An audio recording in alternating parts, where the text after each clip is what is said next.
Moving on to the next question, and we are going to start with Mr. McCauley on this one, and I have it. A viewer question for you now. David writes, I am a Hartford resident living in the Colt building. With Dillon Stadium now open, there's a lot of attention to the Coatesville area. What are the candidates' plans to further develop our city in order to inject new life into forgotten neighborhoods? Well, you know, I used to live in the Colt building, and I remember when it was an artists' gathering, and now it's become quite a mecca. Our city's neighborhoods are vital to Hartford's existence, and if we don't make our neighborhoods, the second Hartford, the singular most important part of the city's development, the city, I don't believe, will ever move forward, because as go the neighborhoods, in my opinion, so goes downtown, and as goes downtown, so goes the region. So we've over the years spent lots of time, lots of energy focusing on downtown when we don't include the entire city. Our neighborhoods are vital. I believe that the greatest thing that we can grab from our neighborhoods is the people who live there, with all of the hundreds of great ideas I've heard over the years. Just half of those put into play will turn our neighborhoods around. Thank you. Mr. McGee.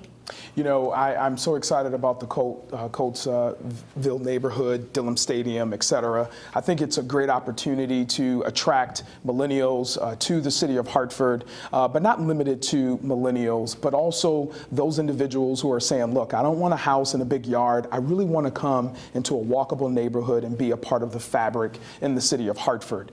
I also believe it's a great opportunity to be home to accessory dwelling units. What are those? Many homes that many people could take an opportunity to become homeowners. But we have to address the many restrictions that have been placed in the city of Hartford around zoning and codes and ordinances that do not allow for people to actually live in the city of Hartford. And I believe that that particular neighborhood is ripe for that type of development and could also be replicated throughout the city.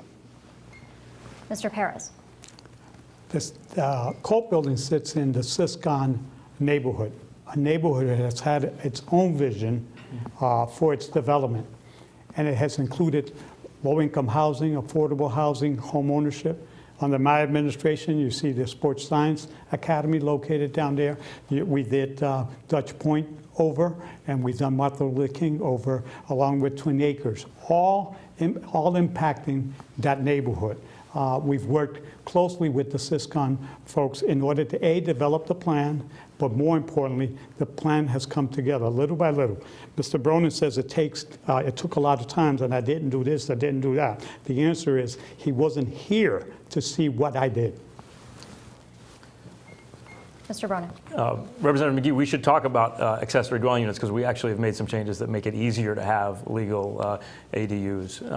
I'm so glad this question came up, because I think Coatesville is a perfect example of the kind of neighborhood development that we want to see, where we are taking derelict buildings like the Colt factory and making them a place where you can have companies that are bringing jobs, where you can add residential options. But we're also doing things like getting Dillon Stadium back alive again, making investments in the fields in Colt Park, one of the most heavily used parks in the city, and getting a Boys and Girls Club built just around the corner behind Burr School.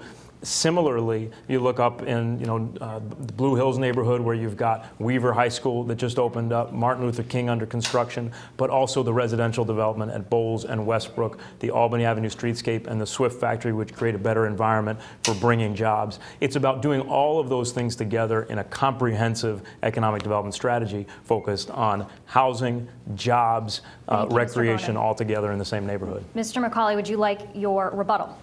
Okay. I think one of the underutilized assets that we have within our neighborhoods are our neighborhood revitalization zones. Those are critical assets that, if we really get behind them, give them the energy they need to survive, make them entities that move agendas forward instead of blocking and stopping a lot of things, you will get from those entities input from the neighbors, and like I said, watch what happens. Mr. McGee?